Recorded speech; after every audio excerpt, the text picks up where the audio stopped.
It wasn't pretty for BYU Saturday afternoon in Austin, Texas, taking on the Longhorns, a 35-6 beatdown at the hands of Texas and Steve Sarkisian. What went wrong? It's a Film Review Monday as a look back at the loss for the Cougars and what can be changed as they get ready for West Virginia this Saturday. You are Locked On Cougars, your daily podcast on the BYU Cougars, part of the Locked On Podcast Network. Your team every day.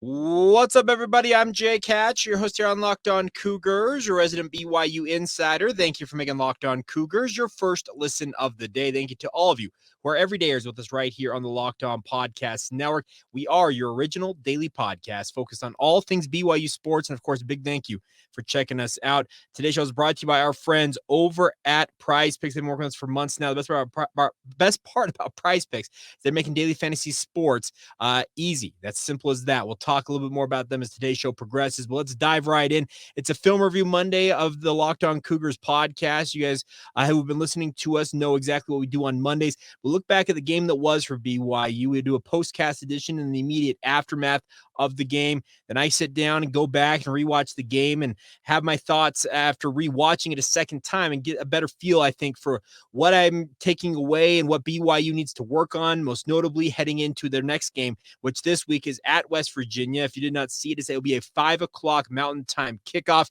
That's 7 o'clock for those of you making the trip to Morgantown, West Virginia. So if you believe that BYU is a night team, folks, well, the Big 12 and Fox Sports 1 are helping BYU out because it will be after dark out there in West Virginia as the Cougars and the Mountaineers do battle in Morgantown. But first things first, let's talk about what was good from a 35-6 loss to the Texas Longhorns. And I know that sounds like an oxymoron because BYU got beat handily by Steve Sarkisian in Texas. But the thing is about this, I thought BYU's defense came to play ball. Rewatching the game a second time, yeah, they had their struggles, especially in the run game at times. But the nice part was for BYU, it felt like they fit up against a top-level offense in Texas a lot better than they have in other games. I'm not saying that other teams have had the same caliber of athletes that Texas has because they don't.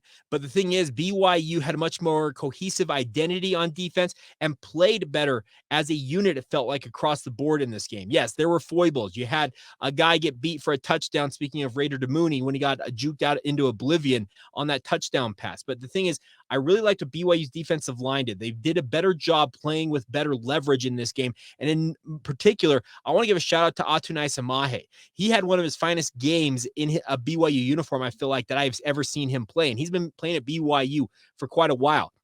It's not to say that guys like Jackson Cravens and other guys on the interior BYU's defensive line weren't good, because Jackson Cravens actually single-handedly stuffed one of those fourth down stops BYU had on the goal line for Texas, it felt like.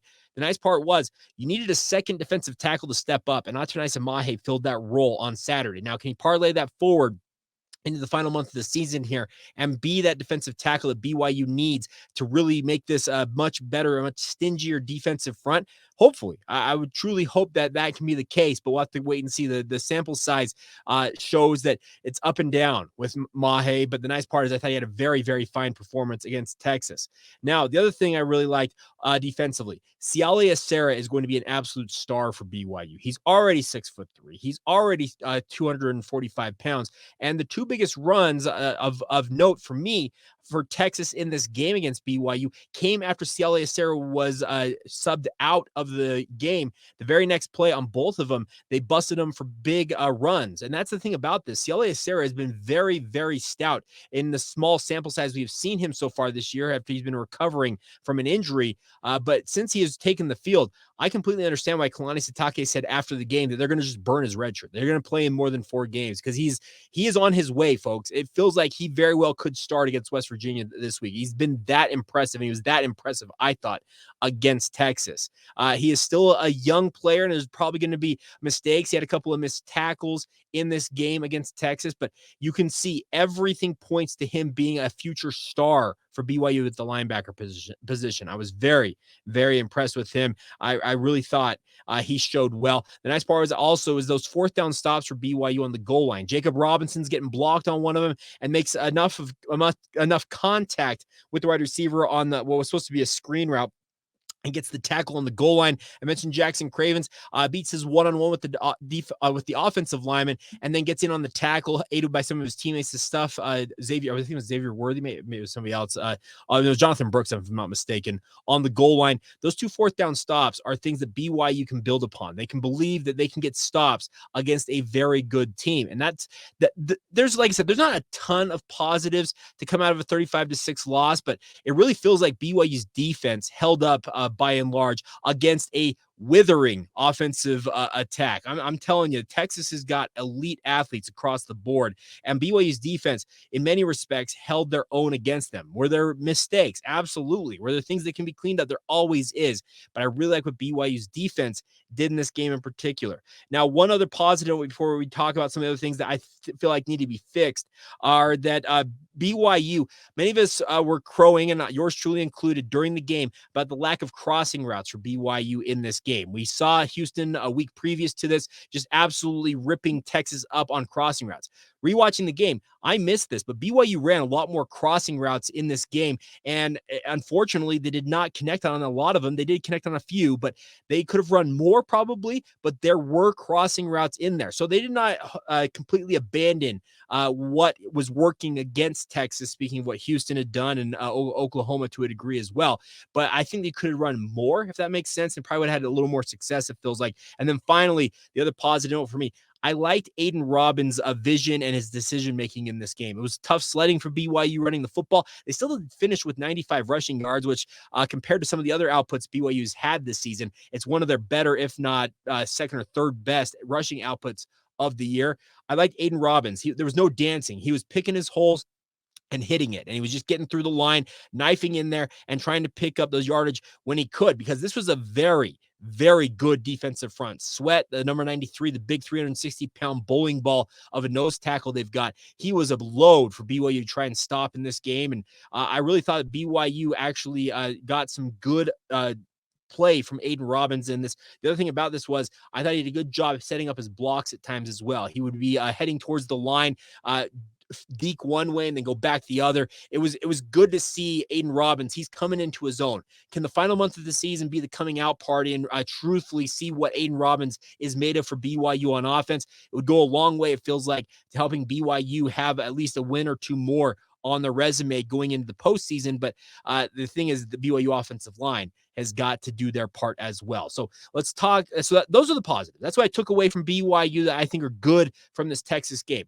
But what needs to be fixed? What are the things I think are glaring issues for BYU? And most notably, they involve the offense, as many of you might have expected. But we'll talk about those here in just a second. Real quick, a word on our friends over at Athletic Brewing. Of course, Athletic Brewing is here, my friends, because they are changing the near beer game. They want you guys also to give it a shot. The best part is they have completely changed the non-alcoholic beer game, and they make non-alcoholic beers that actually taste good. And that's why they are introducing what they've done weekly all season long, the Game Changer of the Week. And this week I am giving that honor to Crew Wakely. I thought Wakely was very, very good for BYU. Had a big interception early on in this game. Unfortunately, BYU could not capitalize on his nice return. They had a penalty and then subsequent turnover of their own. But I thought Wakely was one of the leading tacklers for BYU, was hitting guys left and right in this game. It was impressive to see him do his thing. Was one of BYU's leading tacklers against the Texas Longhorns.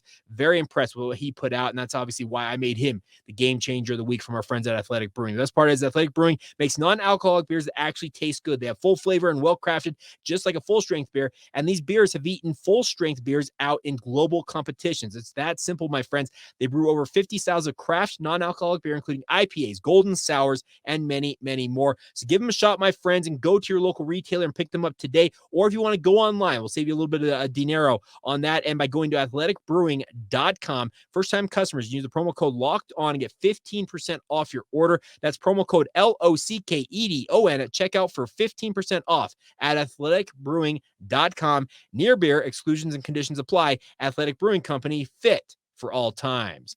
Today's show is also brought to you by our friends over at eBay Motors. They've been working with us for a while now, and the best part is they have passion, drive, and patience. That's all what we all are striving for. That's what brings home the winning trophy, and what also keeps your ride or die alive. That's where eBay Motors comes in. They have everything you need to maintain your vehicle and level it up to peak performance, from superchargers, roof racks, exhaust kits, LED highlights, and more. Whether you're into speed, power, or style, eBay Motors has got you covered. With over 122 million parts for your number one ride or die, you always find exactly what you're looking for. And with eBay Guaranteed Fit, your part is guaranteed to fit your ride every time or your money back. Because with eBay Motors, you're burning rubber and not cash, my friends. With all the parts you need at the prices you want, it's easy to turn your car into the MVP and bring home that victory. So keep your ride or die alive at ebaymotors.com. That's our friends at eBay Motors. Eligible items only, exclusions apply, and eBay Guaranteed Fit only available to U.S. customers. Thank you once again for making Locked On Cougars your first listen of the day. Thank you to all of you who are everydayers with us on the podcast. If you guys would like to go out to BYU men's basketball's exhibition game on Wednesday night, now is the time to enter right now. I have another. So today's interesting. I've got a 3-pack of tickets. So if you're a parent who's got 2 kids who are dying to go watch BYU, you're a guy who's got 2 buddies that want to go, whatever it is, I got a 3-pack of tickets. It's 3 tickets. I know it's an awkward number, but I got 3 tickets for you guys to go out and watch BYU and Life Christian do battle on the hardwoods at the Marriott Center on Wednesday night. Email me now, lockedonbyu@gmail.com. Let us know that you're interested in those tickets. We'll get you hooked up. We'll pick a random entrant, and we'll give you those tickets, and you can go out and enjoy some basketball on Wednesday night. All right, so what went wrong for BYU in this game against Texas? Well, there was a lot, because the offense was MIA, and it was disappointing that BYU could not really get anything going on offense. Kicked 2 field goals, didn't get any touchdowns on this. But the thing about this in this game is that Malik Murphy floated balls quite often in this game. His first career start for him, playing for the Texas Longhorns, and he was far from perfect in this game. He did throw that interception. He also had the strip sack that it was Isaiah Banya stripped it out and recovered it. He made mistakes in this game, but he was floating footballs far too often in this game. BYU needed to make him pay more heavily than they did. I think a big part of that is the health and the availability of elite playmakers at safety may have caught up to BYU in this game. And I'm not saying that Micah Harper or Tanner Wall, or insert whoever you want at safety into this conversation, Talon Alfrey, whoever it might be. I'm not saying that any one of them would have made the difference, but it would have been nice to see another body out there, maybe with a little more speed, maybe capable of getting in and making some more plays, because some of these balls from Malik Murphy absolutely floated. Now, the other thing about this is the BYU, this is kind of the classic case of what BYU has fought against for years, watching this tape back against Texas. BYU is a solid football program by and large, and that's the historical nature for BYU. But the one thing BYU has always struggled with, you can go back to the Lavelle Edwards era when he admitted it, he said it on the record multiple times, is that elite speed is something that BYU is always going to struggle with. And I'll tell you what, Texas had elite speed, and they used it to their advantage in this game against BYU. They said, our athletes are simply put better than your athletes, and we're going to go out there and win those battles more often than not. And they did. They piled up 35 points as a result. They probably could have had a couple more had those goal line stops not occurred for BYU. But it was a credit to Texas. They said, you know what? Steve Sarkisian said, okay, I know what we're going up against here in BYU. We're going to have to win our one-on-one battles. I need you guys to go out and out-athlete BYU and outrun them. And that's what Texas did in many respects. So you want to see BYU continue to upgrade the recruiting profile of this program in the Power 5. I'm not saying that BYU is ever going to have elite speed. I highly anticipate that will not be the case, but you can see BYU level up just in overall athleticism and speed on this defense and offense as well. I'm expecting that will happen over the ensuing years as BYU plays in the Big 12 Conference. Because simply put, when you're a Power 5 program, you have better access to athletes than you would have had being outside of the group. And that's something that BYU needs to focus on here. I really liked that BYU, I didn't like, that BYU special teams gaffes continue for BYU. A shanked punt, some questionable decisions in terms of returning the kicks by Keelan Marion. I know that he's got a lot of confidence in his ability to make plays as a kick returner, but at times you're putting the offense, which is already having enough issues of its own, in a hole by not getting it past the 25-yard line. There are times just to say, you know what, I'm going to take the knee here. We're going to take the ball to 25 and see what we can do with it. The other thing is that punt return for a touchdown, you cannot afford to let elite athletes like Xavier Worthy just rip you right up the gut like he did on that one. You've got to be better in special teams. And it's similar to the offense. It's been a kind of a season-long issue for BYU. They'll have one part of special teams that seems to be working for a time, and then that part will kind of break down while another part seems to correct itself. You want to see it all come together. You cannot afford to keep have these special teams gaps. It's stuff that's going to hurt you more often than than anything else. And it's kind of a minor thing. I get that, but giving up a punt return touchdown kind of set the tone, it felt like, from the rest of the game. And that's the tough part about it, is that BYU seemed to have guys in position to potentially make a play on that, but the effort level, it felt like was lacking a little bit on that. I know that I'm sure that Kelly Papinga, the special teams coordinator, ripped into his guys after they came off the field, and they did play better in punt return coverage the rest of the game when they were out there. But the damage was already done. And that's the tough part, is BYU wants special teams to be something that they can rely on. And traditionally, under Kalani Sitake, special teams has been solid, and it's not been something that necessarily has hurt them. This year, it's hurt them a number of times. You got to have that corrected. I don't, similar to a lot of this stuff we're talking about here, I don't have a perfect answer for it. If I did, I'd probably be on staff at BYU.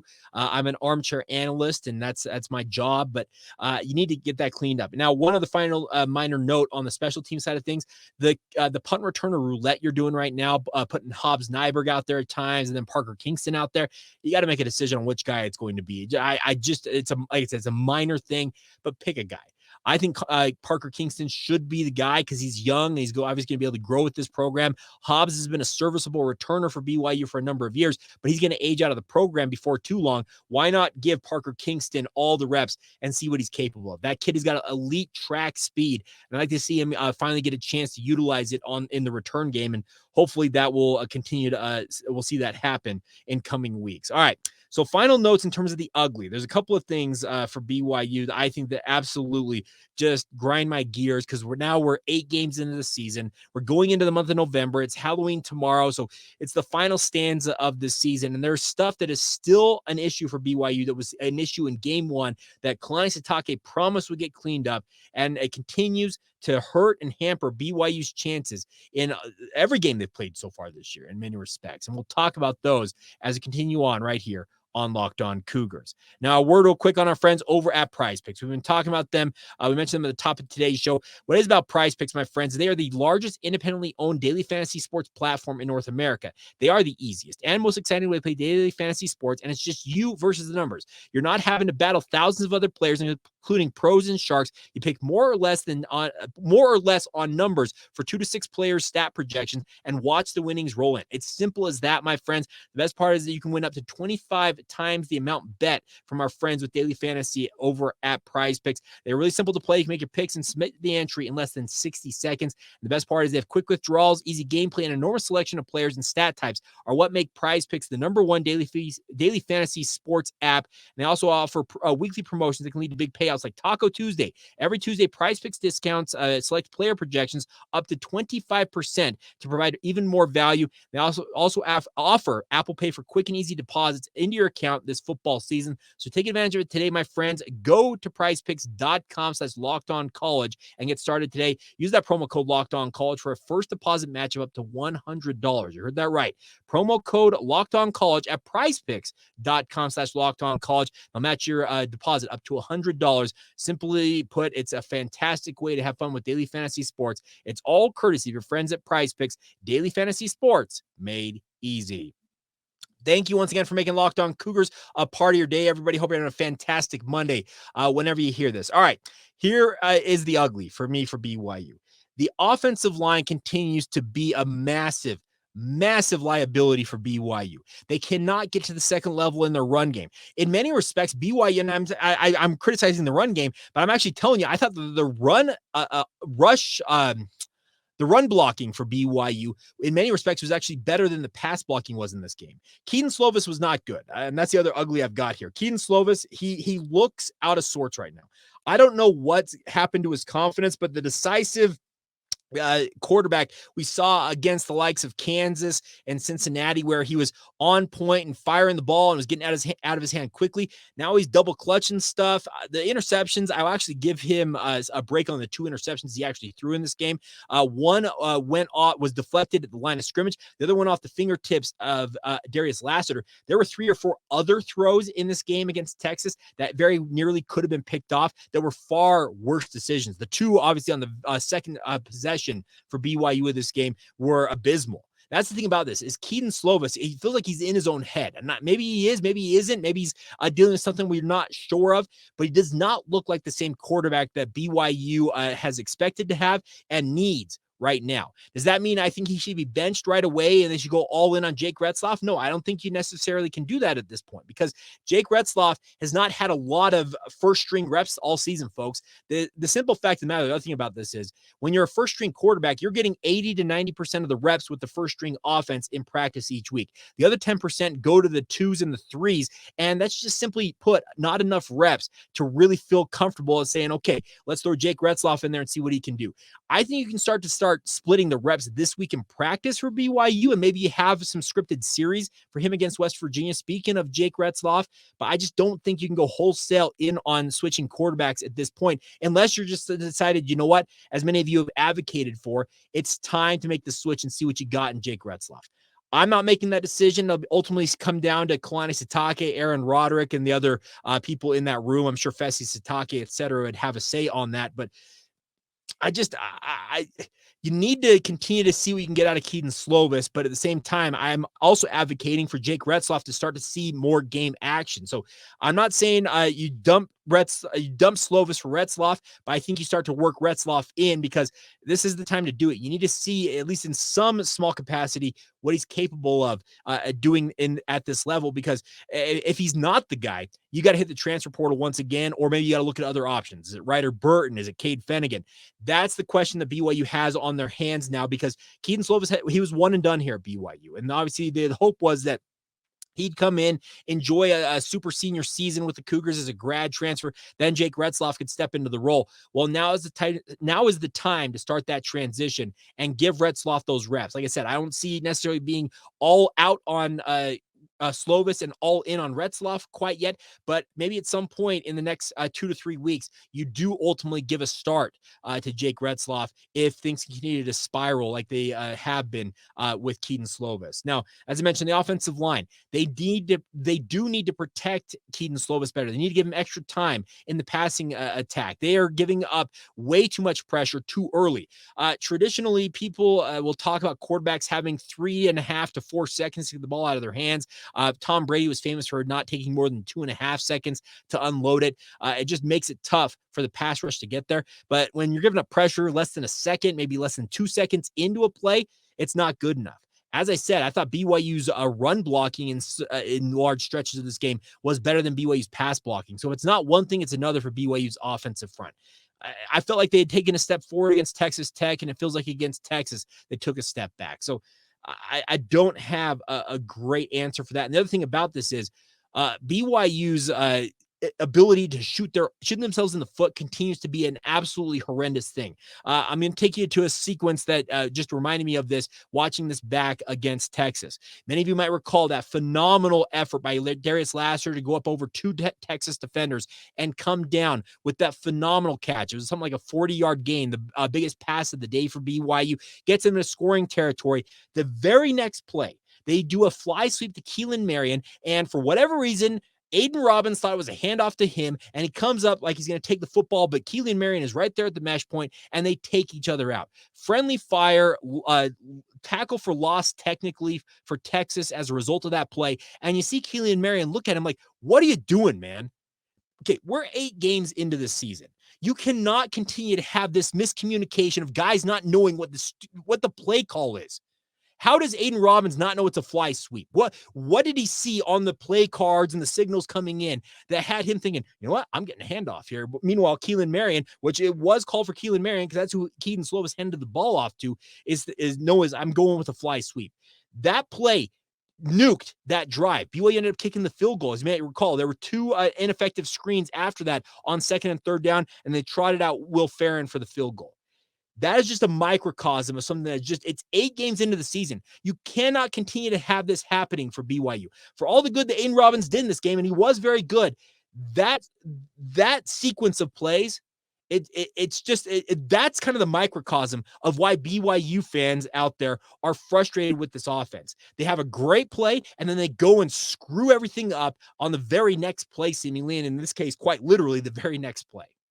You got to get out of your own way. And if you can't, you can't continue to do this. If you do, well, guess what? You got a very, very strong month of November coming up. You're going to West Virginia this week. You'll come home to host both Iowa State and Oklahoma, and then you're at Oklahoma State. You've got some very, very tough games. Where is that 6th win going to come? I'm assuming it's coming this week or next week if you're going to get it, because if you don't, I don't fancy the chances right now of BYU hosting Oklahoma and Provo and getting a win there, or going to a resurgent Oklahoma State on Thanksgiving weekend, having all the pressure of knowing you got to win and get into the postseason or else.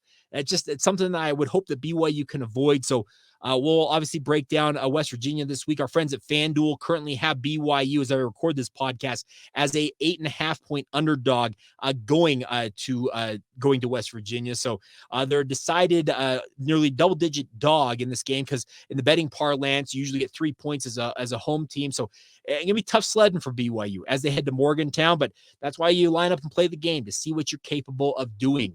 Speaking of the BYU football program, so there you go. Those are my notes. I have exhausted all of them, and I think I've got them all out on the table now. Now, a couple other notes before we wrap up real quick. Congratulations once again to the BYU cross-country programs. The number 4 ranked BYU women's cross-country program collected the first Big 12 title in BYU athletics history with their win at the Big 12 championships over the weekend. Great showing for Diljit Taylor's team out there at Iowa State. Congratulations to them on the run at Iowa. They won the conference championship with 35 points, besting number 6 Oklahoma State's 39 points. Meanwhile, the number 3 ranked men's cross-country program lost out to Oklahoma State, who was the 4-time defending champions in this event in the Big 12 championships. Oklahoma State finished with 25 points. Impressive showing for the Cowboys. The Cougars, to their credit, finished with 55 points to finish in second place. So not the best showing for BYU. Creed Thompson was BYU's top finisher on the men's side of things, but they will now get ready for the Mountain Regionals. I think those are being held. Mountain Regionals being held in Lubbock, Texas. Seemed like an oxymoron, but nonetheless, that's where they're being held here in a couple of weeks. And then a tough weekend, similar to BYU football, for BYU women's volleyball. The number 8 ranked Cougars were swept in back-to-back matches at Kansas State this past weekend. Surprising losses, and especially considering you didn't take a set in either one of these matches, losing to the Wildcats 3-0, 3-0. So a tough weekend for BYU women's volleyball. They'll look to bounce back this week when they welcome Cincinnati to the Smith Fieldhouse this coming Friday and Saturday. And the final note for you guys today is that BYU women's soccer, they opened their Big 12 championship run with a match against Oklahoma. It was supposed to be held in Round Rock, Texas, but due to weather incoming, they decided to move them to the campus of Texas, the Texas Longhorns there in Austin. BYU and Oklahoma will square off at 4:30 Mountain Time this afternoon. If you want to tune in, it'll be on Big 12 now on ESPN Plus. So check that out. Hopefully, BYU women's soccer can dispatch the Oklahoma Sooners and make a run in the Big 12 championships. All right, so there you go. You got everything I've got for you guys on a Monday edition of the podcast. Tomorrow on the show, we'll have Connor Pay. It is Halloween, so maybe I'll dress up. Maybe I won't. We'll see what I decide to cook up for you guys on a Halloween edition of the podcast. And until then, thank you once again for making Locked On Cougars your first listen of the day. And thank you to all of you for being everydayers with us here on the podcast as well. Once again, if you'd like to enter to win a 3-pack, 3 tickets to watch BYU men's basketball in action at the the Marriott Center on Wednesday night against Life Pacific, email us now and get entered to win. LockedOnBYU@gmail.com is the email address, and we'll get you hooked up with those tickets. So until tomorrow, my friends, this has been the Locked On Cougars podcast. Hope you guys have a great day once again, and we'll talk to you guys again soon. See ya.